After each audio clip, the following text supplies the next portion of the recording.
கருவேப்பிலை வச்சுதான் பத்தி இப்ப ஏதாவது சொல்றாரு. ஃப்ரிட்ஜ் என்ன ஃப்ரிட்ஜ் இப்ப ஃப்ரிட்ஜை பத்தி சொன்னீங்களே. ஃப்ரிட்ஜை பத்தி ஊர்ல தான் நம்மளுக்கு கொல்லுதாங்க சொல்றாங்க.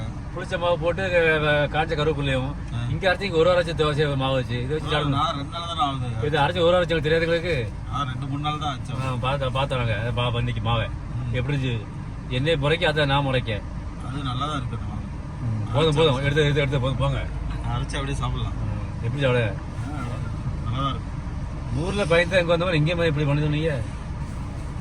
அங்க பழைய புளி அங்க வீட்டுக்காரங்க உங்களை கொல்றாங்க. எங்க வீட்டுக்காரர் இல்ல எல்லா வீட்டுக்காரையும் பார்த்தாங்க. இப்பதாங்க உங்க வாயால ஸ்டேட் பண்ணி கொடுத்தீங்க. எங்க வீட்டுக்காரங்க எங்க வீட்டுக்காரர் இல்ல வீட்டுக்காரின்னு சொன்னேன். எல்லாத்துக்கும் வீட்டுக்காரர் பொருந்தும்.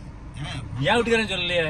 நீங்க இப்ப அப்படிதான் உங்க வீட்டுக்காரி சொல்றது எல்லாத்துக்கும் பொருந்தும். அதை பாத்துக்கணும். அப்ப ஃப்ரிட்ஜ் வச்சு எல்லாரும் வந்து அவங்க வச்சு ஃப்ரிட்ஜை கண்டுபிடிச்சது நமக்கு இல்ல அவங்களுக்கு தான். இந்த பழைய புளி குழம்பு கருவேப்பிலை எல்லாத்தையும் வீணா பண்ணதான் உள்ள வச்சு நம்ம கொடுக்க தேவைப்படுதோ அப்ப கொடுக்குறாங்க. அவங்க புசியா சூடா சாப்பிடுவாங்க. அவங்க டிவி பார்த்துட்டா வந்திருக்காங்க. போய் சாப்பிட்டு கொடுத்து கேட்டா சீரியல் அப்படின்னு ஒழுங்கா பார்த்தானா உனக்கு சாப்பாடு இல்லைன்னா விஷம்ன்றாங்க. என்ன பார்த்தா ஒழுங்கா பார்த்தா டிவி பார்த்து முடிஞ்சாலும் சாப்பாடு. டிவி பார்த்து முடிச்சா நல்லா சாப்பாடு போடுவாங்க. இல்லைன்னா விஷம் தான். அப்பயே விஷம் அது விஷம் தான். அந்த விஷம் பிரிச்சுல தான் விஷம். அப்பயே இருந்தாலும் ஃப்ரிட்ஜ்ல இருந்தாலும் எடுத்து கொடுக்குறாங்க. அதான் விஷம்ங்க. சரி போதும். நீங்க ரொம்ப ஆட் பண்ண வேண்டாம்.